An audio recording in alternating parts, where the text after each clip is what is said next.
HardAFseltzer.com. Get some 8% seltzer shipped right to your house. The peach, the lemon lime, the strawberry shortcake, and the blue raspberry. No carbs, no sugars, no gluten if you give a shit about that. We are live in over 100 stores in Tennessee. More just opened up. Go to HardAFseltzer.com today and check your store locator or order them right to your house. Welcome to Drinkin Bros, presented by GhostBed.com. Yeah, welcome, kids. This is the second last episode of the year for the NFL for us. Conference championships. That's what it's all about. As always, we're brought to you by MyBookie.com. Promo code Drinkin Bros doubles your first deposit all the way up to $1,000. Everybody's betting this weekend on these games. Looking forward to it. D'Anthony, do you think the four best teams made it? Yes. I do too. 100%. I do too. Yep. I do too, and that's why I'm so excited about these games. Yeah, I'm very disappointed in Buffalo. I mean, I know Von Miller was a big part of fixing the problem. Like, I've been complaining about them for 3 years because it's the same problem every year, right? Mm-hmm. On the defensive side, not on the offensive side. It's the same problem every single year. They could stand to have a better running back, I guess, but it's really that defensive side that fucked them over. And kudos, they tried to improve, but you can't fuck somebody's legs if they get fucked up. It's just the way it is. Sure. So I was disappointed in that, but I do think, yeah, these are the four best teams. I do too. And as the season went along, and I know I said this, 10, 11 weeks ago, and Bob was none too plus. So I was like, look, we're down to fucking 8 teams that are actually good in the NFL. These 4, we're out of those 8. It's the same people. Same with the national championship and everything else. I'm not 100% sure that isn't always the case, though. Right. No, I mean, look, we have had outliers. Me personally, looking back at it over the years, you can definitely say the Giants those 2 years, right? Because one of those years they were 9-7, right? Yeah, I mean, there was some Christmas miracles out of Eli, the David Tyree catch, which, by the way, I think David Tyree is supposed to stop by the show when we're in Arizona. Yeah, we'll see him. Yeah, man, there's been a couple outliers, but for the most part, most of these teams were pretty deserving over the years. Yep. Both of the Giants teams, I think, were 9-7 that won the Super Bowl. Yep. Mm-hmm. But they weirdly were 1 seeds or had double-digit wins in years around their Super Bowl and got wins. bounced in the first round. Yeah. And then they just had one on their slight down years. Yeah. Also, Rob, are you going to apologize to Bills fans? Oh, because I forgot that they were in a conference championship game. Yeah. And I'm going to apologize to Bengals fans because I guess their Super Bowls are kind of close in the 80s when there was a missed field goal, right? Not that one against the 49ers, though. They got fucking trucked. No. They lost both their Super Bowls to the 49ers by less than a touchdown. I think the Broncos got asked. Oh, that's right. Yeah. It was. Sorry, it was I wasn't born until 91. So yeah. fuck off. So I'm sorry I forgot that you lost a Super Bowl. Jesus Christ. Yeah. Yeah, Well, the audience is coming after you because also the defenseless receiver in college football is an actual rule in there. You know that, right? So with the Marvin Harrison injury, yes, you can flag that as well. Well, no one cares. And also the That's Marvin over. Harrison thing was a good hit. So It was a great hit. Defenseless receiver, he's out of bounds. That was a great no, hit. he wasn't out of bounds. yeah. And no, Anyways, sure was. you know what I did learn? Watch the play. And maybe it's just a coincidence for this year. We'll see next year and the following year now with the new playoff format. But the week off did not have any effect whatsoever on either one. Like, the Philly came out playing like ballers after being off for a week. And Jalen Hurts had only played 1 game in the previous month and a half by that time. He still looked great. And the Chiefs looked great as well in their opening game. Not as good as they usually do because of injury, but, Well, it's tough, and that's, I think, what's going to affect all of this. But you see it in baseball and basketball, especially if somebody has too much time off, if they sweep their series and the other team goes 7, usually it fucks over the team that finished early. The NFL, it doesn't seem to be like that, at least so far. Yeah, so when we did the playoff show, right when we started with Urlacher, and again, he'll be joining us in Arizona as well, when we did that show, and I said gun to head, who are your 2 Super Bowl teams, I had Chiefs versus 49ers, right? That has now changed with the Mahomes injury because I don't know what he's going to look like, how much movement he's going to have, and that's a big part of his game, going side to side like that. And it's a mystery to me, and therefore the odds have changed. I mean, this is now down to a pick'em line. I can't remember seeing a true pick'em in a conference championship like this to go to the Super Bowl. And that's simply because we don't know with Mahomes. Now, this -2.5 for Philly, I understand. He's usually the home team when it is close. It's 2.5 or 3, depending. Every single time. So I understand that. Before we get to these games here, I wanted to get your thoughts here on some of the player of the year, defensive player of the year, rookie of the year stuff that's going on in the NFL.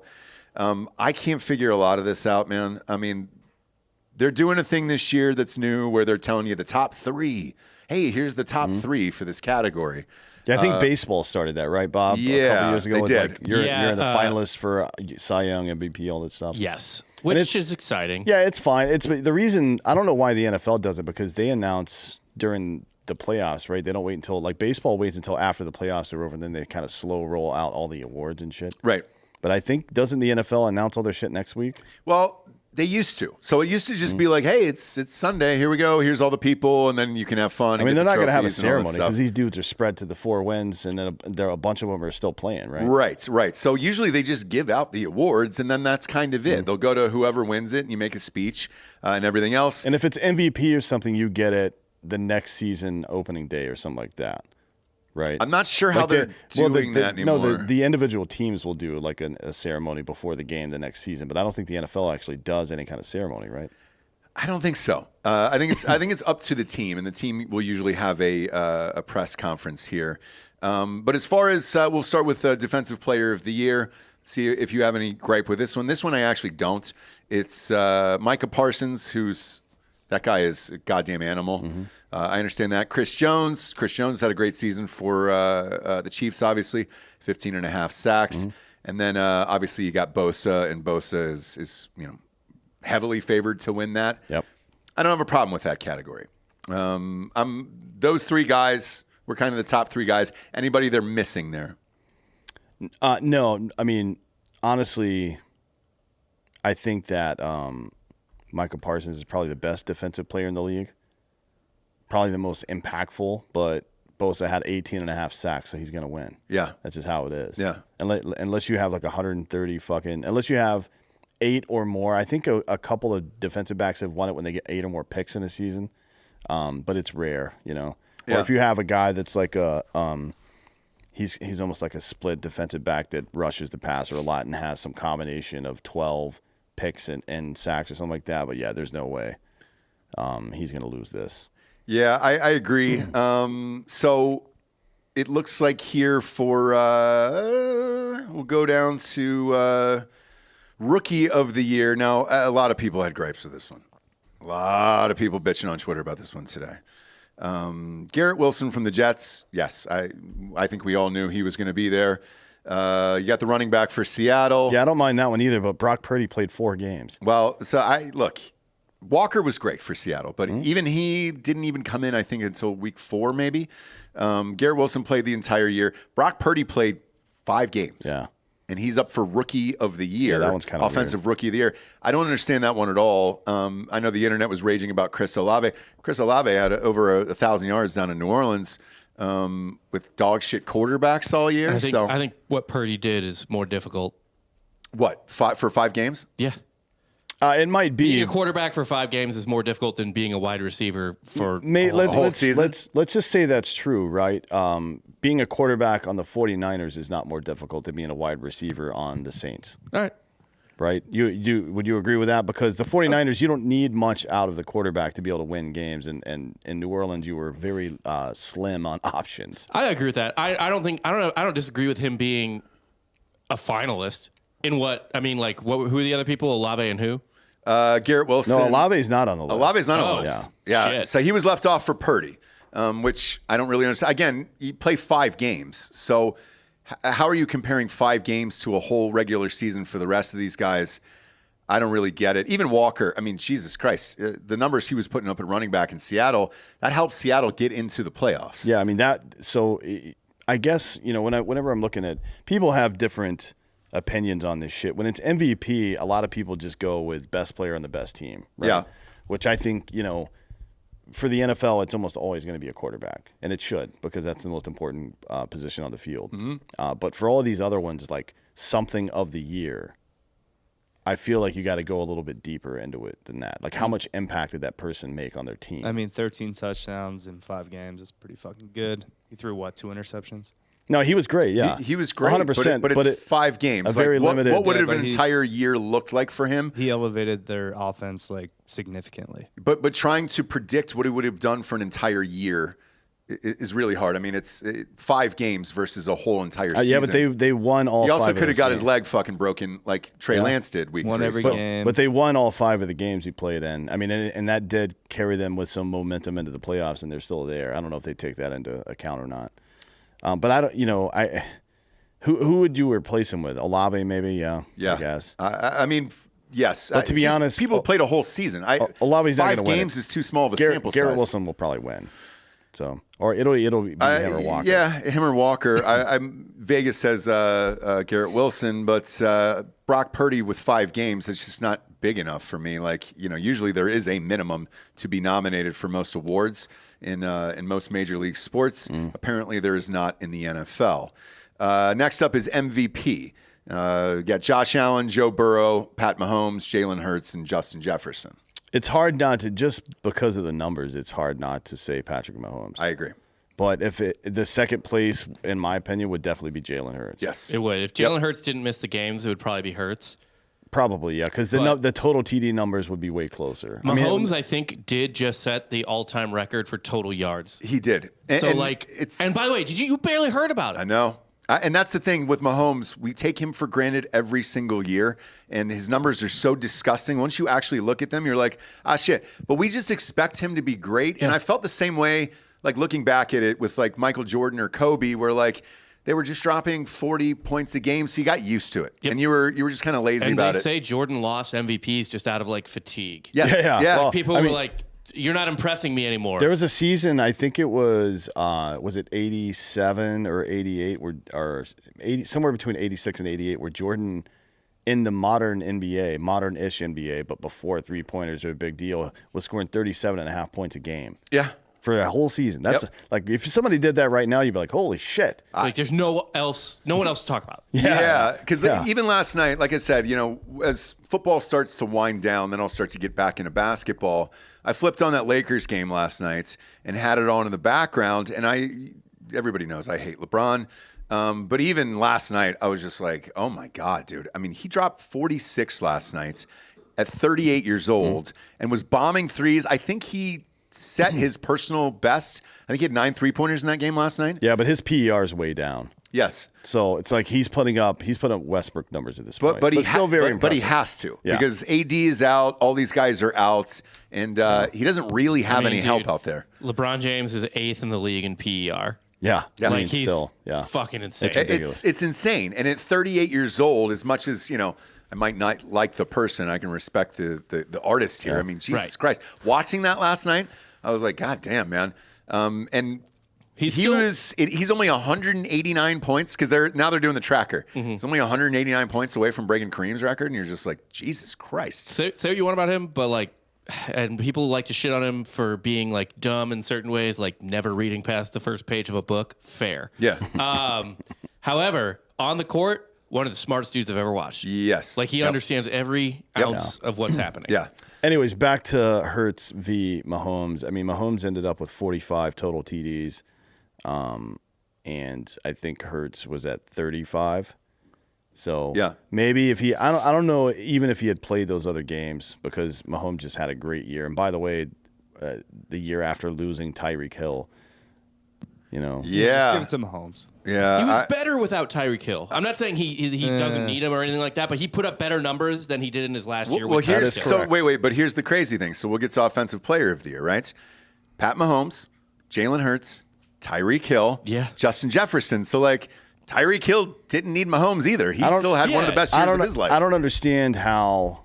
I guess there's only 3 players, but man, it's hard not to see Travis Kelce on there, to be honest. Like, he had a bad. He didn't score a touchdown for like the last 7 games. Oh, really? He kind of slid off. Yeah, he had a great season, but second half kind of. I don't know if he was getting more coverage or what it was, but he had a touchdown deficit for It's a like while. that Calvin Johnson year where he broke the record for receptions. But he only had 8 4 touchdowns. Yeah, 3 touchdowns. Yeah. Yeah. I had him on fantasy that year.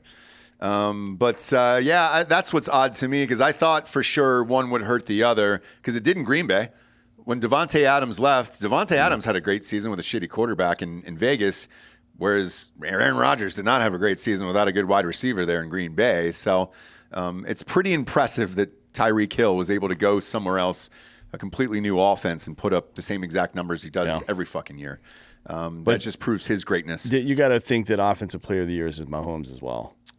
To be honest, yeah. Hurts isn't going to. If Hurts doesn't meet it for MVP, he's not going to meet it for Offensive Player of the Year. Jefferson, because he's a wide receiver, maybe just because it's a different position and they don't want to give the same award or give an award to the same dude more than one time. But I think it's going to be Mahomes there as well. Yeah, Defensive Rookie of the Year. Aiden Hutchinson for the Lions. There's no way Aiden Hutchinson doesn't win this. He fucking dominated from the first snap of the season. Sauce Gardner also missed the last couple of games, doesn't he? I've got Sauce Gardner, but because they would not throw his way. I mean, that guy was fucking elite. It's two entirely different positions. Whereas Aiden Hutchinson's got to, go against the best of the best every single week to try to get after the quarterback. I guess Sauce Gardner in a way too. He's got to go up against the best wide receivers, but tough one there. And then the third one is Tyreek Woolen out of Seattle. I think he had 6 picks. I mean, he tied with Minka and Simmons from Denver and Sauce for the most picks in the league this year. Yeah, I would still lean on Sauce. How many sacks did Aiden have there for the Lions? That's a good question. Hang on. Because I know he kind of picked it up. 9.5. 9.5. For a rookie, Jesus, that's great. It's great. I think it's a toss-up, but I'll go with Gardner if I'm gambling on this. I don't have a problem with any of those picks, though. Yeah, me neither. Those are all. I mean, both of those. These guys, are all correct. Yeah, they stepped in, and the Lions' defense. The Jets have a good overall defense, but the Lions' defense overperformed this year, so maybe that gets taken into consideration. Yeah.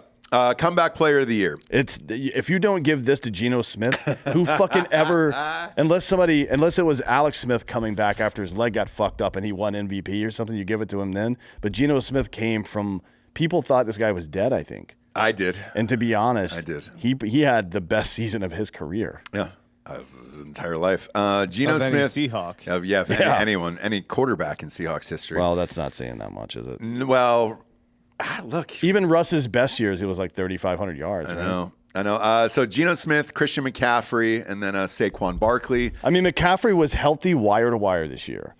Yeah. For the first time in a while. But that is just health. Yeah. But I mean, he put up good numbers. Hey, you stayed alive. No. I mean, he put up good numbers. But he always does that. Just for staying alive, you get the Comeback Player of the Year award. And it's Saquon as well. But Geno Smith, I think the reason that I say Geno is because I knew that if Saquon and McCaffrey played full seasons, they're going to get their numbers because they're fucking amazing athletes. Right. Not that Geno isn't, but nobody expected Geno to do what he did in Seattle. No, I did not. Like not one person. Nope. As a matter of fact, I'm pretty sure most people talk shit, quite a bit of shit. Not only did I talk shit, but even in fantasy football in all of our leagues, I did not draft a Seattle Seahawks player because I didn't draft DK Metcalf because I didn't think Geno could throw to him. Yeah. I didn't draft any of the running backs because I thought they'd be behind all the time. I thought this was going to be the worst team in the league. By far, and they weren't. Yeah. So that affected everything. Yes, I think Geno Smith is a shoo-in for this. Next up is Coach of the Year. You got Sean McDermott out of the Bills, Nick Sirianni for the Eagles, Kyle Shanahan from the 49ers, Brian Daboll out of the Giants, and then Doug Peterson out of the Jaguars. No Pete Carroll In this one, which is surprising. Yeah, that is surprising. Daboll probably overperformed the most. But I think I would go Sirianni. I would have swapped out McDermott with Pete Carroll in this because the Bills team was the same. Yeah. They're putting up the same wins and losses every year. I think they didn't do anything that great. No. They were just the exact same team that they've been for the last 3 years. They're good. Yeah, they were just hoping that Von Miller would plug that hole. Yeah. I don't understand why McDermott would be in there over Andy Reid, for example. Yeah. Like who, again, and he doesn't deserve to be on there either. I mean, he lost a primary offensive weapon, and I mean, look, you still get the best player in football, but right. Yeah. I agree with that. But Sirianni, so the job of the coach, we talk about this all the time.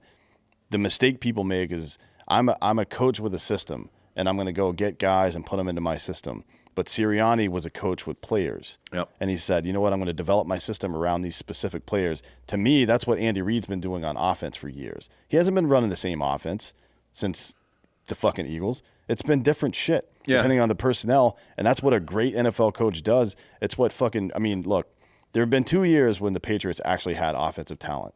And Bill Belichick made full use of them. But every other year, he did what he had to do with the people he had. So, that's a great coach to me. I think Sirianni absolutely needs to win this. Okay, so for me, it's Doug Peterson, and I'll tell you why. Obviously, he took over for Urban. Now, for me personally in the offseason, I was starting to believe that Trevor Lawrence was a bust. Maybe ATN wasn't that good. Yeah, but you thought the same thing about fucking Jalen Hurts. Right, but I mean, the refrain... They both got two good coaches in there. It wasn't just you. The refrain from most people was like, Philly only needs a quarterback. Yeah. It's like, all right, cool. They got one.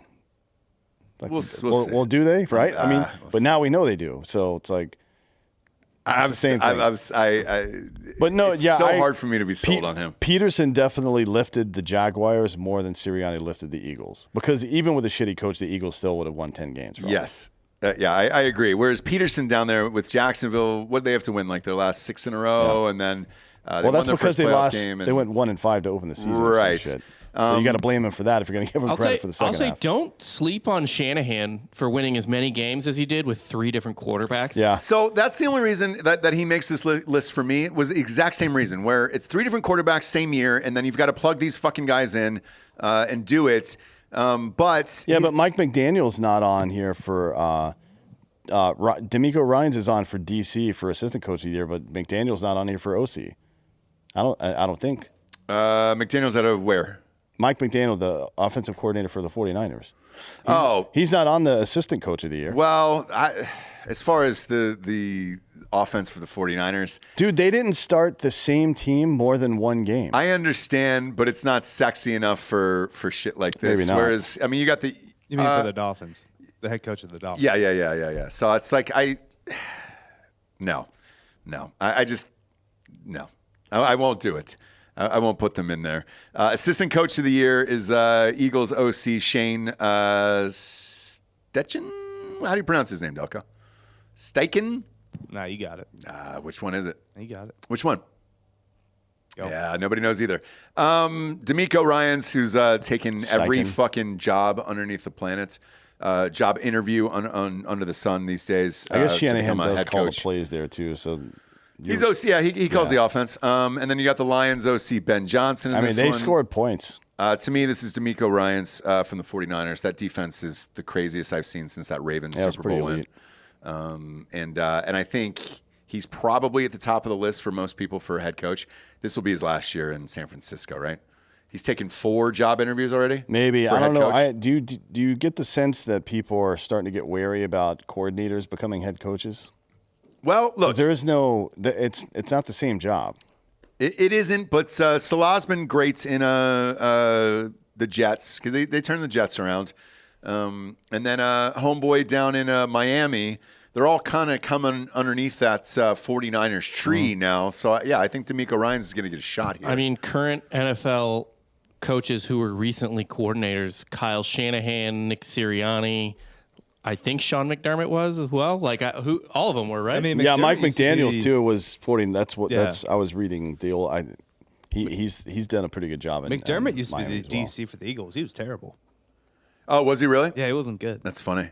What do you think to a guy? So, who's in line for a head coach that's a defensive-minded team? Right now, I mean, that's where you think this kind of guy would go. Texans. Right? Texans, maybe. Yeah. Matt Rule is kind of defensive. Panthers just had a guy who should only be a DC as head coach. Yeah. So I don't know that they're going to go DC again. Well, that's what I was thinking. There's been a lot of coordinators that have not done well recently. Well, there's a lot that have, I guess.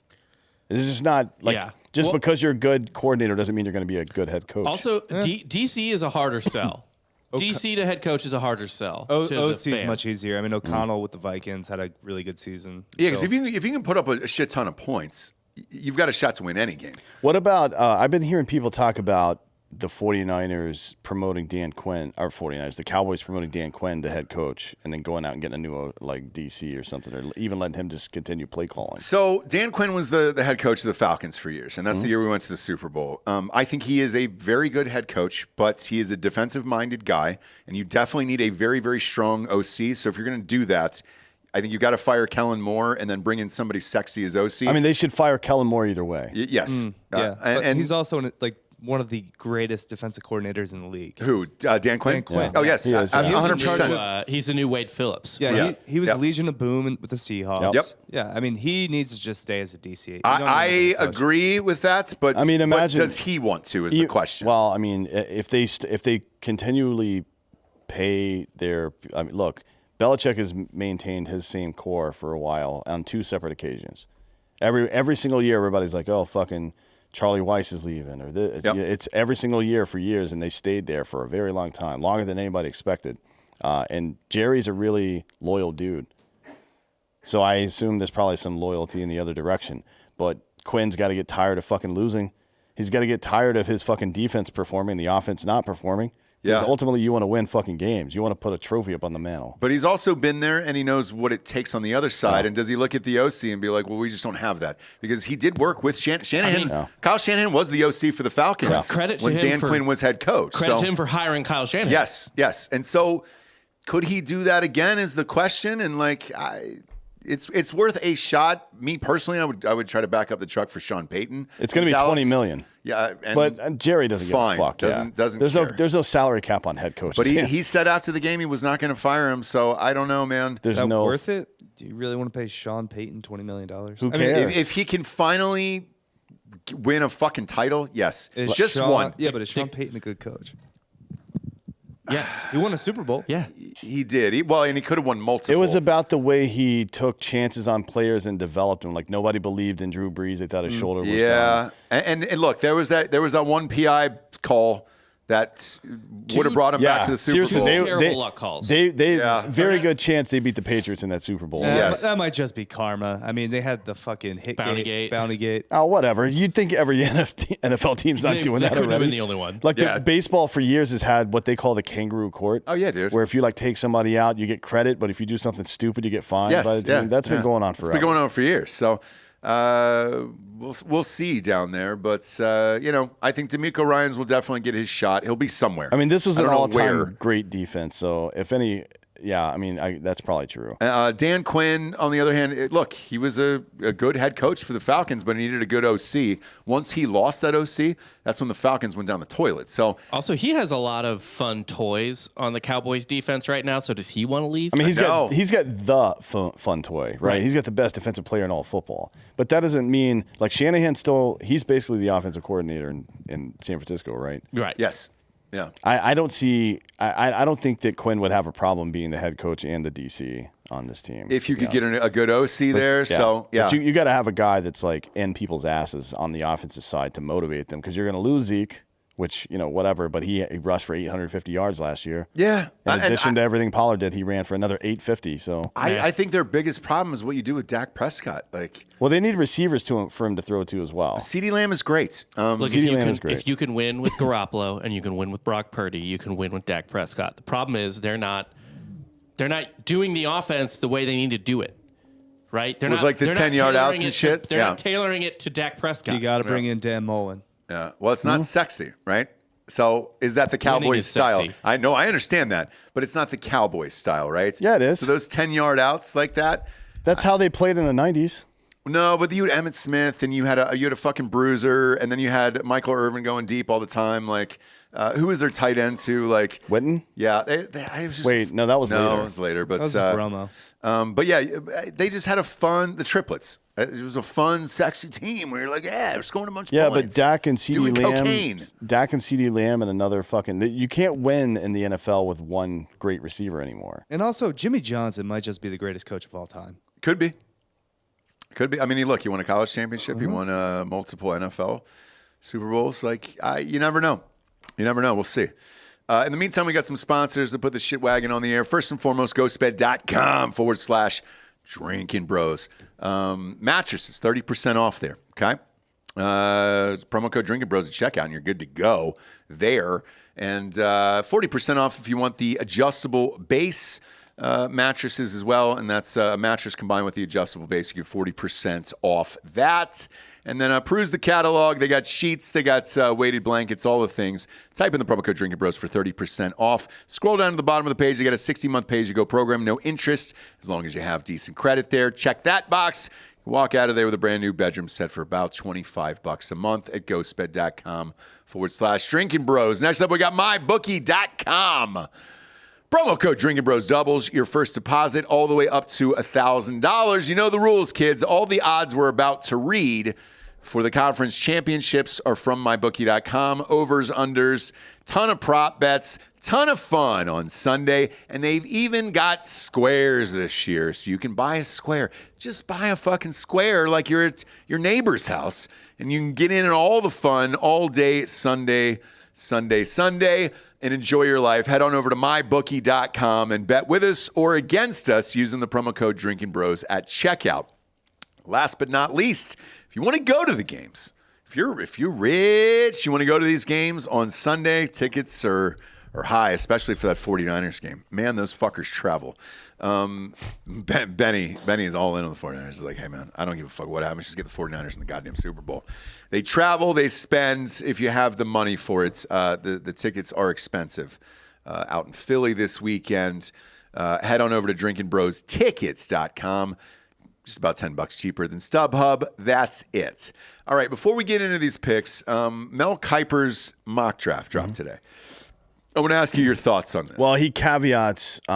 He has Chicago taking Jalen Carter number 1, and if you read the caveat, it's like you can tell he's thinking the same thing we all are, is that they're going to trade down. They're going to trade, yeah. Right? Yeah. So who knows what's going to go down there, but for 100%, forget about that pick, because what's probably going to happen is some team is going to snipe C.J. Stroud away from Houston. The last little Lovie Smith, fuck you. Yeah. Right? But regardless of that, I think Jalen Carter probably is the first defensive player to come off. I mean, he is a game-changing run stopper. He is. His cardio. To be honest, look, and I know Todd McShay said this as well. Like that, he's got a character issue, and it was within the locker room, and that's what he said. And it was, as far as that concerned, like I saw in that Ohio State game, like he was so gassed he didn't play half the snaps, and you wonder what his work ethic is actually like. For me, I'm a character guy like you. Yeah. Like, I would rather take Will Anderson Jr. Somebody's safe if you have the number 1 pick. Will Anderson's a bit more flexible position-wise, too, because he can drop back in coverage, and Jalen Carter cannot drop back in coverage. I mean, look, interior defensive guys don't really have to anyways. They don't do that, yeah. But if you can get an edge rusher who can also play outside linebacker, then... Because remember Aiden Hutchinson last year, the only gripe was that was the safe pick. Well, it's like sometimes you just need to do the safe pick. Yeah. To me, if you're at 1 and it is Chicago, let's say Chicago doesn't trade, I think you got to go Will Anderson Jr. That is the safest pick to me. Whereas Jalen Carter, if you believe the character issues and everything else, that's so much of a gamble on 1. It would fuck you. More impact off the edge too. Yeah. Right. Yep. Than a tackle. But also more flexible. I mean, he can also drop back in coverage. We've seen him do it. Yeah, because he plays not only defensive end, but outside linebacker. Yeah. So, like, I would... I mean, I'm just thinking about matching up against... let's just look in the AFC right now, right? I'm thinking about matching up in the playoffs versus the Chiefs with Kelsey or the Bengals with fucking Hurst, who's had a great fucking second half of the season. You need somebody that can do both. Yeah. You need a guy on the edge that can fucking drop back and at least jam that dude up a little bit so he's not crushing you. And I mean, statistically, yeah, they'll make more of an impact, but I think it's more important to have that interior defensive lineman that just kind of like plugs things up for the next 10 years. It is, but if he's the guy, and like, all these guys, like Todd McShay was saying, the NFL execs know what you had for fucking breakfast. I think that'll change. I really do. I think this order will swap. Maybe. Because at 2, he's got C.J. Stroud going to the Texans. Now, yeah, I said Stroud. I meant Bryce Young. I was going to say, no, I'd be surprised. because this I don't understand. Yeah, I'd be surprised if he went first. And again, going back to what I said about 1, safety first, to me, Bryce Young is the safest pick in this draft. I get it. And I take Bryce Young over C.J. Stroud.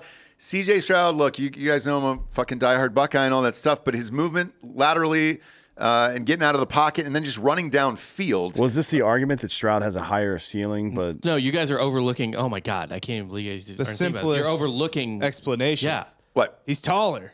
no, not even that. Well, that too. That Stroud's taller? Yeah, Stroud's much taller. They're- He is much taller, Here, but the most simplest explanation is they're the Texans, yeah. and they're just gonna fuck it up. I understand they're going to fuck it, but I'm just saying if I was running one of these Honestly, organizations, put that's where my mind would go. If you can bet on draft, if you can bet on draft picks, put a floater on Will Levis. You can. Number 2. You can. Yeah. Well, he's on the list. I wouldn't be we'll shocked. get on the there. list. We'll get there. don't We'll get I mean? there. So the question about C.J. Stroud is his motor, right? Yeah. Like I don't. He's so very smart, extremely Yeah. hard worker behind the scenes, like Yeah. that everybody said, like the guy is extremely motivated, film studies. Yeah, but all I want that a stuff. gamer. Same. I want a guy who comes out attacking. Same. All the time. As a quarterback in the NFL, if you're fucking back on your heels, you're going to get murdered. There's this sort of like too chill, right? Yep. Like you like that to an extent. Like you like a guy with ice in his veins or who's not going to be rattled, but at the same time, like Yeah, you but don't, you don't want him to not get an adrenaline hit. Right. Aaron Rodgers is like that, ice in his veins. But when he sees a defender offside or 12 men on the field, he's like, snap the fucking ball. Right. Let's take advantage. You got to have that killer instinct. I'm not sure C.J. Stroud has it. Although I don't either. in the And, CFP, he looked fucking good. Game against Georgia. It's Yeah, not in the his CFP, fault. he fucking came out of nowhere. I mean, that was a totally different C.J. Stroud than we're used to seeing. So if that's who he is now, But he was also forced to be that guy, whereas like you should want to be that guy before. So you're saying he came out when he was forced, when he was called to action, he actually performed. Right. How is that a bad thing? it's not. It's just like It's not, but you have a one game sample size of that. Whereas for me personally, I look at what Bryce Young did for 2 years versus CJ Stroud for 2 years. And again, this is just going safety here. My safety would be on Bryce Young for a franchise going forward. And but Bryce Young's only 6 foot tall. he is. Right. But in that Texas game we were at, for example, when I looked at, it was close. And truthfully, Texas could have won. Not only did Bryce Young never look rattled, but when it was, 4th and 12 or 4th and 10 on that last drive, he was just so like, oh, all right, fuck it, I'll just take off and run. And he was so fast to get that first down where it was just like, oh, it's just that easy for you. He never looked rattled. There was no doubt Alabama was going to win that game, and they, by all means, shouldn't have, but they just kind of looked out of sorts. And then at the end of the game, he's like, all right, great, I'll fucking play. Let's just win the game. To me, that's the guy I bet on, where if I'm going to put CJ Stroud somewhere he can actually succeed, it would probably be with the Saints. If you pair him up, I look at him like a Tua project, where it's going to take a few years to figure it out if you're willing to put the time in. But I think if you put him up with his college wide receivers again, they know each other, they've got a familiarity and all that other stuff. The Saints would probably be the best option for CJ Stroud. You put him at the Texans, when you draft a quarterback this high, you expect that dude to be your franchise, win all the games, do all the cool shit. I don't know that he's that guy for the Texans. Well, the Texans need, unless they're going to run Mills out there another year or two, they need somebody to come in now too. Yes, like tomorrow. Yeah. So whoever they draft is starting opening day. You would next think year. so. Mills is still on the team, but who knows? I think, to be honest, considering all that, Will Levis is probably the smartest pick here. Yeah. For the Texans? Yeah. I know they're not going to make the smartest pick. I'm just They're saying. not going to make it. Like, Will Levis sucks. No, and he's no. not We gonna be good. know, but as for the Texans, Yeah. if you're making a pick for the Texans, wouldn't they draft Will Levis and be like, yeah, fuck you probably. guys. That's yeah. what I just said. I said bet Levis. Here's my thing, though. Because they're like, he's a senior. He's polished. He can step in day one. None of that fucking matters. It don't matter who they draft if they don't do well on the coaching hire. Yeah, that's true. It doesn't matter. They're gonna fuck it up. Yes. Yeah. If the coach is not good, the quarterback is probably fucked. It's a miracle. This is how good Deshaun Watson was. I know he's a piece of shit. Yeah. Deshaun Watson was so good that he was good playing under Bill O'Brien. Oh, yeah. Yeah. Didn't Bill O'Brien just go somewhere else, He's too? the Pat's OC again. Which is where he belongs. Yeah. Go full circle. Yeah. Yeah, go just full stay circle. there, dude. Yeah. Stay there. Stay there. Next up, they got 3. Will Anderson to the Cardinals. I think it'd be a gift for the Cardinals if he ends up there. Good for them. I mean, they're either going to take him or they're going to take Jalen Carter if he's available. Yeah, one of the two, and good for them. Like, yeah, you're at 3. You're in a great spot. Yeah. Because you've already backed up the truck for a shitty quarterback, so you can't get out of that contract. So you're stuck with the midget for years to come. You might as well get a good defense and then hopefully not have to rely on him to win games for you. Next up, they got Bryce Young at 4 to the Colts. That would be an absolute fucking steal for the Colts if he's there at 4. There's just no way, right? I mean, they're going to take him or Stroud unless somebody trades into that first Someone pick. will trade into the first pick. You would think so. So, I mean, I don't know. If I'm the Colts, I wouldn't take Will Levis there. Yeah. At number 4, there's no fucking way. Well, like if it's Bryce Young or CJ Stroud, I'll take them at 4, but I'm not taking Will Levis at 4. This is Will Levis's big kissing titties energy. Yeah. Right? Yeah. It's big. Well, I don't even know that guy's name. I just know he kissed titties. Mitch Trubisky? He's big Mitch Trubisky energy. Yeah. Well, I don't have a lot of confidence in him either, which they've got him going at 5 to Seattle. And that's the trade via the Broncos, obviously, for Russ Wilson. That's a lot of disrespect for Geno, who just went 3-1 touchdown to interception ratio, 30 touchdowns for the first time in his career. The best season any quarterback has ever had in that city. Yeah. And you're going to draft some fuckface in the first round. Draft a goddamn wide receiver for him to throw to for the next couple of years. Well, they have great wide receivers. So they got DK Metcalf, they got Tyler Lockett, Yeah. and they've got a good wide receiver or tight end in Noah Fant. Just get a fucking weapon, yeah. Get a You weapon. have a great running back in Walker. Get a weapon. Penny's coming back. Get another great tight end. Get a weapon. Or No. a line. No. No, it could be a defensive weapon, You too. need a defensive Yeah. player Yeah. because Yeah. their defense is If trash. they draft Will Levis, they're fucking insane. And they're not going to. There's no way. Or Right? no, not Will Levis. Who does it? I don't know. Will Levis is who. That's Mel Kiper says. yeah, if they he's draft got Will Levis, Levis. that's stupid. because fucking insane. I know. They have one agree. of the better offenses in the league this year. Yeah. Yeah. Well, like, look, the Packers drafted Aaron Rodgers when they had a pretty good offense too, but that's not the world we live in anymore. Yeah. You know what I mean? Like this team, Geno's 32. Maybe that's what they're thinking, and Will sit behind him here's for a the thing, year. though. Like, I don't know. With that Packers draft pick, think about this. Yeah, they got a lot of wins out of Aaron Rodgers. I can't say it's a bad thing because Aaron Rodgers is one of the best quarterbacks to ever play the game, and they got a Super Bowl with Aaron Rodgers, right? But they only got one Super Bowl.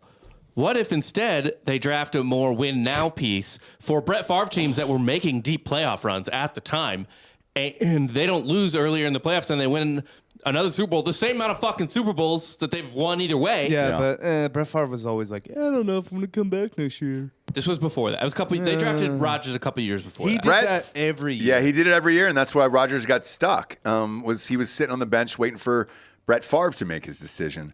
We'll see. I think this would be a horrific decision for Seattle, but That'd be maybe. real dumb. But a trade at the top will nuke all of that, anyways. At 6, they got Tyree Wilson, defensive end, going to Detroit via the Rams. There, fine. It's not terrible. Build up that defense. Yeah, I mean Detroit's.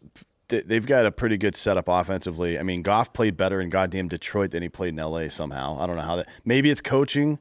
It's not talent. It's not the assets because the assets. Well, Jamal Williams is fucking great. Jamal running back. Williams is great, And they- but why not get a wide receiver there? I guess. Yeah, that's what I would do. Same. I mean, if you then you've got a real trifecta going on. I mean, Yeah. the Lions had a pretty good season, but they can do. I don't know. I would take defense there probably, but Right now it's where he's got him slated. 7 is Peter Skoronski, offensive tackle for the Raiders. He will protect Tom Brady next year, and that'll be fun for those guys. That was probably Brady's request. Mm-hmm. Hey, go get me some offensive tackles. We've got enough talent on the. what do you think the offense chances are? Brady announces their first pick. Very high, or he's making the first pick. Yeah. Him and McDaniels are on the phone now. Next up for the Falcons, Miles Murphy, defensive end. Look, Falcons need everything across the board. And the Lamar Jackson heat is starting to pick up more fucking conversation as we move along here.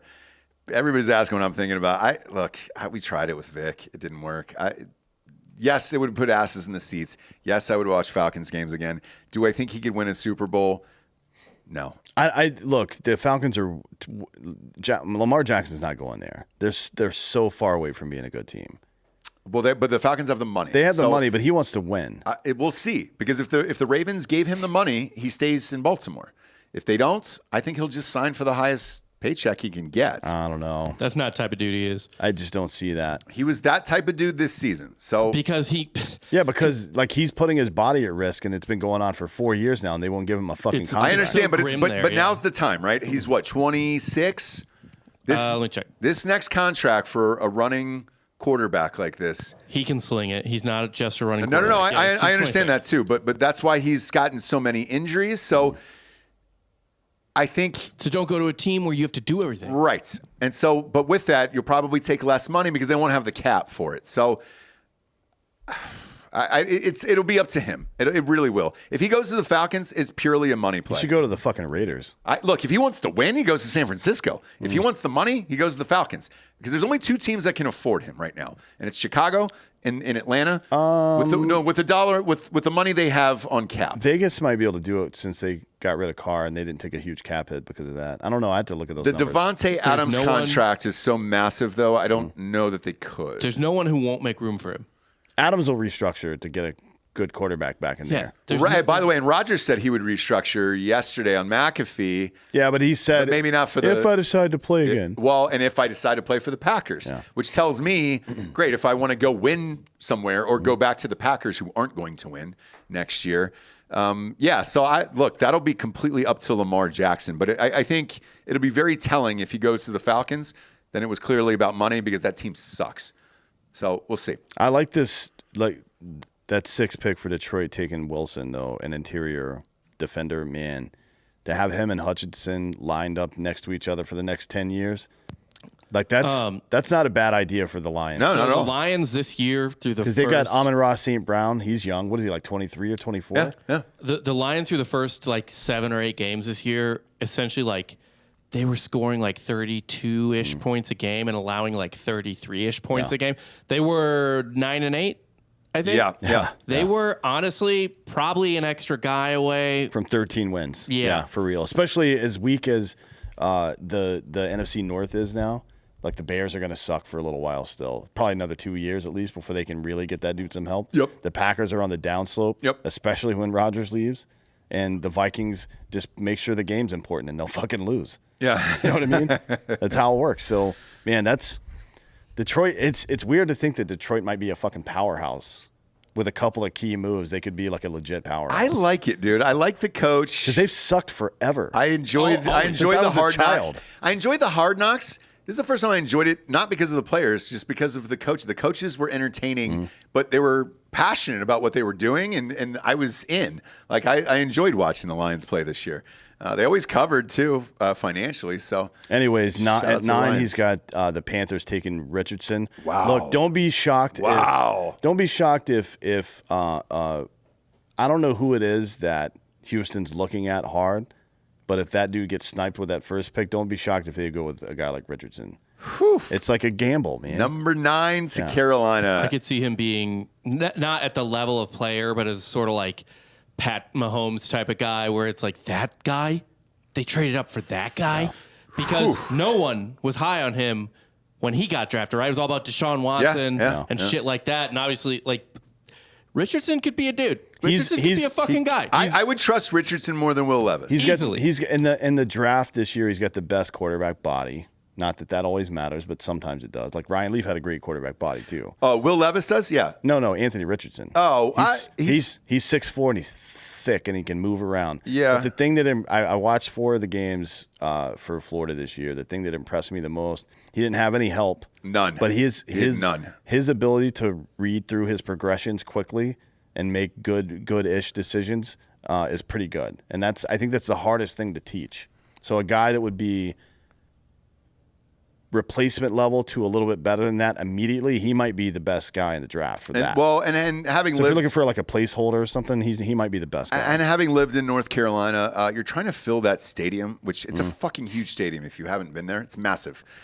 You need a guy like him or Cam or McCaffrey or some of those guys just to bring in fans that are just interested in the game. Well, the problem- this guy would certainly do it. It would, I would watch the Panthers games just to see what this kid did. But his problem is that his mechanics suck and he can't complete passes. Yeah. Right? Yeah. Which that should be the easiest part to fix because that's about footwork and good mechanics. Yeah. All the stuff that is the intangible stuff, he does really well. So I don't know if we've seen a guy like that who just has sloppy mechanics that somebody's been able to mold very quickly into a functioning NFL quarterback. We'll see. Because nothing is easy. No. You still, no matter what fucking talent you have, there's still 350-pound dudes running 4.4s at you. Oh yeah. So fuck that. And then at 10 here, because he's just got his top 10 out today, the most unfair pick in the draft goes to the Eagles at 10. My God, man. Via trade for the Saints. Who was it? Who did the Saints trade for this? Because the Eagles could very well go to the Super Bowl, and now they've got the 10th pick in the draft. What fucking pick was that they ended up getting? I forget. Jesus It was Christ. like pick swaps, like future down the line. That's crazy, man. It was 10? It was At 10? first round picks. Well, they didn't know. They didn't trade it last year. So No, I know, but like, what are the chances? You know, your team gets good, and then you got the 10th pick in the draft on top of it. Fuck. it's a trade from back in the day, and they decided to activate on one of them this year, I think is what happened. But it was a pick swap Okay. from a while back. All right. But It's Kalijah Cansey, a defensive tackle fuck here. yeah, dude. And you're talking about having, I don't know how much Fletcher Cox has left on his contract. I know he signed a big extension 2 years ago. Yeah. But he's still probably got 3 more years in the league. And then you have your Josh Sweat on the end, and you have Hargrave, and then you have Jordan Davis is still there working on stuff. I don't think Ndamukong Suh is going to come back next year because they won't need him, especially if they take this guy. If they take another fucking Sue interior. keeps taking these 1-year deals Yeah. with teams to stay alive. I don't know. He's a great player. I don't really understand why. If they take but- another interior defender right here, like that's the. I don't understand how you're going to end up scoring a lot of points on these guys because you have elite dudes on all 4 of your line, Yeah. and then you have one of the best cornerbacks in all of football. Yeah. You know what I mean? Like it's a good team it's for unfair. For years to come here. It's definitely unfair that they have, Especially if they get a big boy running back out of there. Because I was surprised, like looking at this top 10, fuck, Bijan Robinson's still out there. Imagine Bijan Robinson on the Eagles. My God, dude. I mean, that would just be fucking beastly. Yeah, but who drafts? You A draft team that's so good that they don't I really guess, need that yeah. much, where you're just like, hey, how about, I don't know, the greatest running back in college football, like Bijan Robinson? is he like gonna last To go longer with than Miles Sanders? Is he gonna last longer than a defensive tackle? Great question. No. Or, The answer is no. or is the window now Yeah. where, hey, we've got to win a fucking Super Bowl, and well, I mean, we'll obviously see what happens over the next 2 weeks with the Eagles, but we'll see. We'll see. In the meantime, we will get to the games now and give our picks. Quick update here. Patrick Mahomes just said, I'm ready to go for the AFC title game. Not a huge shock there. We all knew he was going to give it a go. How healthy he's going to be is the other story Well, here. it hasn't affected the line, so Vegas doesn't believe him. So with his Chiefs-Bengals game, it has actually swung the other way. Yeah. So this started off as a plus 1.5 for the Bengals. It is now down to a pick 'em. I think that is because of the injury. No, it started out at plus 2.5. And it had gotten down to Bengals minus 1.5 last night. Yes. So I whatever's going on here with his line. Well, what happened is, I mean, if you see Bengals minus 1.5 on the road in fucking Arrowhead, I know. smash. I I guarantee know. you, pro gamblers, the big boys, fucking smash that shit. Yes, they did. And they come in and they lay these huge bets, and it really does affect the lines. But we'll get to that game second, since it is second this week. First up is 49ers at the Eagles. This is Philly minus 2.5, over under of 46. This is in Philadelphia. This is the first game up, which I'm sure, Delco, you're stoked about because you just want the goddamn outcome. I felt the same way about the CFP, where I was like, you slot that game first just so I can have the fucking answer. That way, if my night's ruined, it's ruined. Like, let's just get it over with. So for this game, D'Anthony, who do you got? Yeah, I've definitely got the Eagles in this game. Okay. I think they're better on. They're not as good defensively. Obviously, nobody's as good as the 49ers defensively. But they're second best in the NFC. But the so, Eagles like, are very good defensively. Yeah. And I think they're better. Like, their defense is more better than the 49ers offense. Then the 49ers defense is more better than the Eagles offense. Okay. If that makes sense. Yeah. Like, the Eagles have a very dynamic offense. They have multiple threats passing wise. Then they have Miles Sanders has had a really good year. He had 1,300 fucking yards this year. And obviously just having Hurts being able to expand the pocket and extend the plays with a team like the 49ers, one of the most important things you can do to stay in the game or beat them is to convert on third down, and having an extra weapon like Hurts' legs to be able to convert on third down is the difference maker in this game. Yeah. For me, I look at will they be able to run the ball? Now, look, it's tough to say because last week Pollard, broke his fucking leg in the first quarter, second quarter, whatever it was. He looked like he was moving decently up until that point. Will you be able to run against the 49ers? To me, this game kind of reminds me of Ohio State, Georgia. If you're going to beat a team like the 49ers, I think it's going to come down to Jalen Hurts throwing the ball. Maybe. I mean, I think he's got to get to 35 to 40 points. The most efficient runner for the Cowboys against the 49ers was Dak Prescott. Okay. So he had 5.5 yards a carry. Okay. And I think that'll be.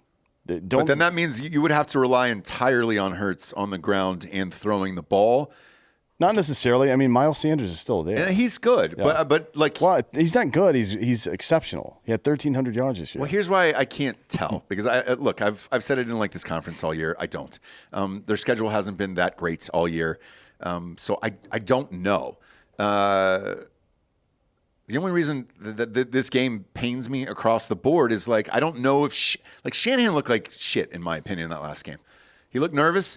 He looked like the old, like the fourth quarter of a fucking Super Bowl is what he looked like. There was plays that didn't make sense. There was clock management issues that didn't make sense to me at all. And he looked like he was afraid to trust Brock Purdy. And you got to take the one that got you there. So if you turn Brock Purdy loose again, and they look like all the games before, because who's a better defense, Dallas or the Eagles? That's a good question. Against It's Dallas. pass rush, it's definitely Dallas, but I think run defense is probably the Eagles. I can look at the stats, but that's me guessing. Hang on, let me look. But with that, I mean, look, I'm looking at Purdy's numbers last week. Like, they didn't let him do a lot there against that defense. So it's tough. I think that last week they knew they didn't have to do a lot. So you think they turn him loose this week? I don't know. In my opinion, they should. They I should think do they it. might open it up a little bit more this week because the Eagles are far more competent offensively than the Cowboys are. So I think it struck me last week watching the game that they didn't do it. It's not like that everything was on purpose, right? They did look a little shitty for sure. But I don't think that they were ever thought that they needed to score 30 points to beat the Cowboys. Right. Yeah. So the Cowboys and That's what it seemed like. And that's still strange to me because the Cowboys average 35 points a game. So it's like, it's odd. It was just an odd game. I mean, yes, they won. So they won. defensively, the Eagles beat them in both categories technically, but they're better. The Cowboys are better at getting to the passer than the Eagles are, but the Eagles have a better secondary. So. How do you gauge that on the passing side? But on stopping the run, they're 80 yards a game better than the Cowboys were. Okay. And you got McCaffrey back there who can also catch the ball very well. And look, I know Mitchell's pretty good. I know Debo doesn't want to be a fucking running back, but in the playoffs, you fucking do what you got to do. Right? Yeah. So they got three legit options out of the backfield. Debo, Ayuk, Kittle, and look, I'm aware on the other side you got Brown. You got Smith, you got Goddard, you got Sanders, you got Hurts. Like both are equal. I think this game will. This is why I've had such a hard time with this. I think this game will come down to Shanahan. Don't forget about Watkins. I know, but it's going to come down to Shanahan and what he is going to do or wants to do. And I mean, he's fuck. I had the 49ers going to the Super Bowl. How many times has Shanahan like fucking gotten too clever for himself and outsmarted himself? A lot, especially in the last games of the year, which we're into right now. But look, I'll stick with it. I know the audience is going to fucking hammer me for this, but I'm going to stick with my pick. I had 49ers in the Super Bowl. I'm going to stick with 49ers in this game. And if he turns Purdy loose, I also don't know the full extent of Hurts' injury, if he's fully healthy or not. You just watched him play a football game last week. I did, but he didn't have to throw the ball. And so, when you're playing a team where you can run for 300 yards against, You don't have to do a lot. He even said it himself after the game. He goes, look, I didn't have to do a lot, so I didn't have to test the injury. And his coach said he was hurt. Now, whether that was a ploy for the 49ers or not, I have no idea. I could be way too much in my head on this one, but I did pick the 49ers in the Super Bowl, and I'm going to stick with that. So I'm going to take the 49ers. Who do you guys got back who there? Who you dicks taking? Yeah. Alrighty. Well, it's going to be a fantastic weekend for your guy, Delco Dan. Yep. Not only is Taylor Montgomery going to win at Torrey Pines on Saturday, cashing a $3,000 ticket. Which Wait, where's he at right now? He's at 5 under to finish the day. He's 3 back, but he gets to play the easier course tomorrow. So he's currently the live betting favorite. Okay. I got him at 30 to 1, put $100 on that, so that'll win $3,000. You could have seen that if you follow Drinkin Bros Sports on Facebook. So that ticket's going to cash on Saturday. Then my beloved Eagles will cash their ticket to the Super Bowl on Sunday, and we're going. Okay. We're gonna end up wait. But two things about this. Okay? We're gonna end up having to get tickets to the game because the fucking goddamn Eagles go. Well, I want to go anyways. I don't. I do. I like watching it on TV. I want to be there. I like to be part of the shits. I want to see Rihanna. I want to see Chris Stapleton sing the national anthem, the whole shit. With that, though, Delco. I'm kneeling. You should. For Stapleton, not for the anthem. Obviously. Yeah. Obviously. Delco, with that, would it not be the most Eagles thing ever, though, if you lost that bet on Saturday, and let's say it comes down to 18? How confident will you feel about Sunday if your guy loses in golf on Saturday? Like if it comes down to the wire, Yep. and he pulls Will Zalatoris of last year. Yep. And no, the Eagles are going to win regardless. Okay. And Taylor Montgomery's going to win on Saturday. We're cashing this ticket. He's speaking true. He's putting it out in the universe now. Bob, who do you got? I like the Eagles, man. I don't know. Brock Purdy can't win that many games in a row. The Niners can't win that many games in a row. I know. I'm with you. They can't. They got pretty scuffed. There was a bad stretch for them earlier in the season. I mean, I know they did a pretty good job of mitigating it because they got a great defense, but they didn't look good there for a while. Oh yeah. So, but who knows? It's about getting hot at the right time. It's a gross team. Yeah. Like it's a gross honestly, team. Even though there's like weapons all over this field, the defenses are good enough that I don't hate the under either. At 46? Yeah. I thought about that as well. Maybe jacking up both because I'm having such a hard time with this, taking the Niners up to 9.5 and then taking the over-under up to 53 on this one. I think it's close enough. I don't think the Eagles are going to win running away. I think the Niners are driving late or like have some desperate possession late where they can score a touchdown and go for 2. Your Philadelphia Eagles will win 24-21, thus cashing the under. Okay. Giorgio, look, oddly enough, I'm going to ask your opinion on this because you know nothing about football. However, you have been correct in a lot of these situations, so I feel it's important you get your opinion. Yeah, which team's uniform do you like the best? First of all, I was a 4-star recruit out of high school, so put some respect In on me. wrestling, you son of a For wrestling, bitch. right? Nobody's doubting your wrestling skills. Okay. In football. Oh, and for football? No, I'm just kidding. Oh, I was like, shit. All right. No, but I did play in high school.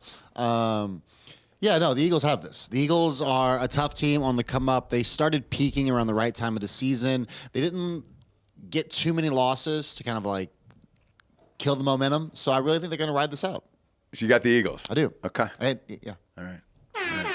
There it is. Giorgio oddly gets these right. I think I lost brain cells listening. Yeah, no, I Why? didn't. I liked it, Giorgio. I appreciate you being high. And that's how the puppy who lost his way. Yeah, exactly, dude. I like it.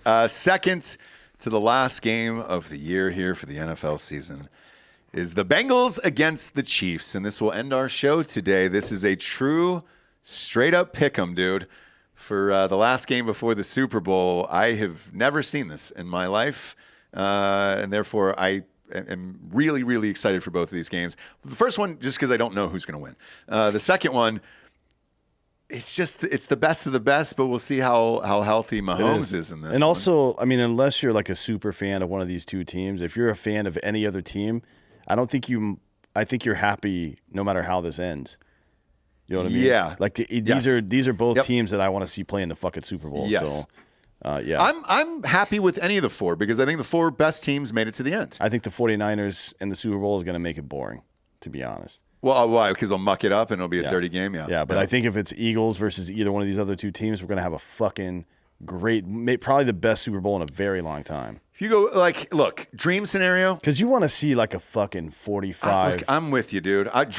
Look, if we're doing dreams, hopes and dreams, it's Eagles Chiefs, and then they go fucking shot for shot, and it's 45-48. Like, let's go. The Bengals can muck it up too. Yes. So I'm with you. Like, if we're going pure sex, and what I wish for would be Chiefs Eagles. But unfortunately, the league doesn't work like that, and these fucking dirty ass defensive teams get in there sometimes. Probably going to be the Niners and the fucking Bengals. Yes, 12-9 game or some bullshit.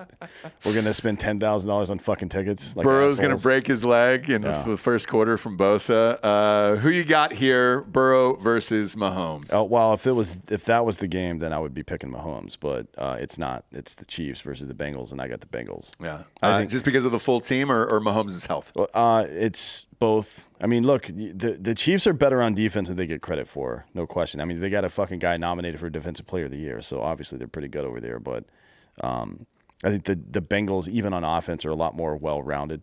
There's more options there, and they got a much better run game than the Chiefs do, and that matters in the playoffs to being able to control the clock and shit. Yep. And look. You can say Burrow's that dude or Pat's that dude. You don't get an opportunity to see that dude play that dude very often. Yep. So I don't really care what happens here. I think my gut tells me the Bengals are going to win this game, but this is going to be the favorite part of my Sunday, watching this shit. Both of these games. Yeah. I think both of these games are really fucking great, and it's a joy to be able to have probably the four best teams actually make it. Because even just looking at the lines, Vegas knows it's great. So, but for that reason, in the second game, Bengals have been playing more as a complete team. Their defense has actually looked pretty decent through the playoffs. Burrow is on fire. I don't know, like a high ankle sprain from Mahomes. Look, you're going to get the shot. Is it at the beginning of the game or is it going to be at halftime? You might get two. Which you going to choose? Well, the second one's going to be worthless. So I'm going to go Bengals in this one, and this will be where a majority of my money goes. But deep in my heart, I hope it's the other two. And I hope look, I mean, live line it.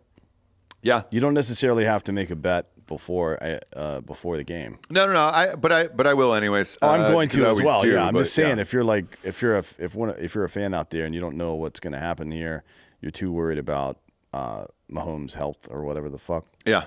Just give it a couple series and see what it looks like. Absolutely. Delco, who do you got? Bengals, Chiefs. Got the Bengals. Yeah, same. Yeah. Is that a hard bet? Explain your bet. No, He doesn't give a shit about any of these teams. Mahomes is banged up. I mean, I don't really give a shit about Joe Burrow or the Bengals, but I do think he is a legit guy who just wins games when needed. And I really want to be on this block that he keeps getting the Super Bowls and loses like John Elway. Yeah. So you have Eagles beating Bengals in the Super Bowl. Yes. Okay. Rob, who do you got? I can't see how the Chiefs lose twice in a row to the Bengals at home. 4 times. Well, twice in a row at home and 4 times total. Total, in a row. yeah. Well, and You know what also I mean? twice in a row at home Yeah. in the AFC Championship. Yeah. I don't like those odds. The odds are against it for sure. Yeah. There's no question about that. But You don't Mahomes' like Andy leg. Reid losing in a conference championship game at home. Look, man, it's a different Andy. This is burnt and Andy. Is it a different This Andy? is burnt and Andy. This is ring Andy. Yeah, Yeah, he's not eating fucking cheesesteaks like a poor anymore. Yeah. He's eating burned up brisket. Sure is. Like an even poorer person, I guess. Sure is. Oh, no. You got to say that burnt ends are, even though I don't care for them that much, that's still a step up from Cheese Whiz and sliced meat. Oh, listen, whatever- yeah. cheesesteaks are good, but like I'm not gonna like ride or die on a hill for cheesesteaks. Yeah. Being like whenever people are like, oh, you can only get like a true cheesesteak in Philly, I'm like, yeah, probably not. You're probably gonna You get could buy Hey. you could buy Steakums at Costco and some Cheese Whiz. Dude. Yeah. Make the same bippity-bop. goddamn thing. Yeah. Not super hard. I like the Chiefs here. I think they win. I don't know. Okay, Go Chiefs. so you would have Chiefs versus Eagles. Then who do you got in that one? Because the beauty of this is it'll change in 2 weeks, so it doesn't really matter. Oh yeah, if I had to go right now, man, again that would especially depend on Mahomes' health, but Yeah, but he's gonna have 2 weeks off too. right. Yeah. You know what, man, I'm just going Chiefs all the fucking way at this point. Okay.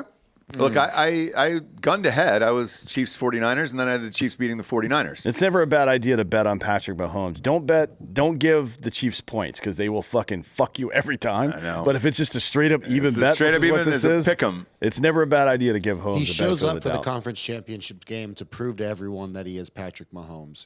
I don't think the Bengals can beat him again like that. It's just. I know they have their number, but like he's gonna show up. I don't know if he has the gall to really carry it through in the Super Bowl. Like I think the injury is going to set in later. Like we're going to be expected by how well he plays in the conference championships, and then in the Super Bowl he's going to be very underwhelming, and we're going to be like, where was his injury 2 weeks ago? Why wasn't it here? And I think Eagles are going to take it home. So you got Eagles over the Chiefs. Also, keep in mind, obviously Mahomes is hurt, right? Yep. And I know that this happened to the Bengals last year, but half the Bengals offensive line is hurt too. Yeah, but it's the same half that was hurt. Ironically, because a But that's listener another pointed thing. that out to me, and I was like, "Oh fuck!" How well can you replicate that? Yeah, certainly. Right, like it's there's so much going on. To your point, Giorgio, about Mahomes and having the gall or whatever. So he got heartbroken in the 2018 AFC Championship game. Brady came back and fucking 14 seconds or some shit. Yeah. But remember what happened the next season. He came into every game. They went down. In every single game, they went down by 2 touchdowns. Yeah. And then he was like, yeah, fuck you, and blew it up. Yep. That Houston game where they went down by 12, he was down by 20 points. 24. It's like 24 points. that's gonna in happen. the second. We were quarter. out. We were in Dallas, right? With Yeah, Benny yeah. and fucking Alex and all those guys, and I'm like, oh fuck. Yeah. And then all of a sudden they're winning by 10 I points. was like, "Wait, what?" They What's won that. They They were covered. They ended up covering at the They end of were the game. down by 24 and they won by 20, Yeah, 51 to 31. They ended up covering the spread So, because we had money on it. If you're wondering about if this dude can if he gets motivated by shit like that, then he does. And Yeah. that's the only Super Bowl they've won with him. Yeah. Either way, bet with us or against us on Sunday at mybookie.com. Promo code Drinkin' Bros doubles your deposits.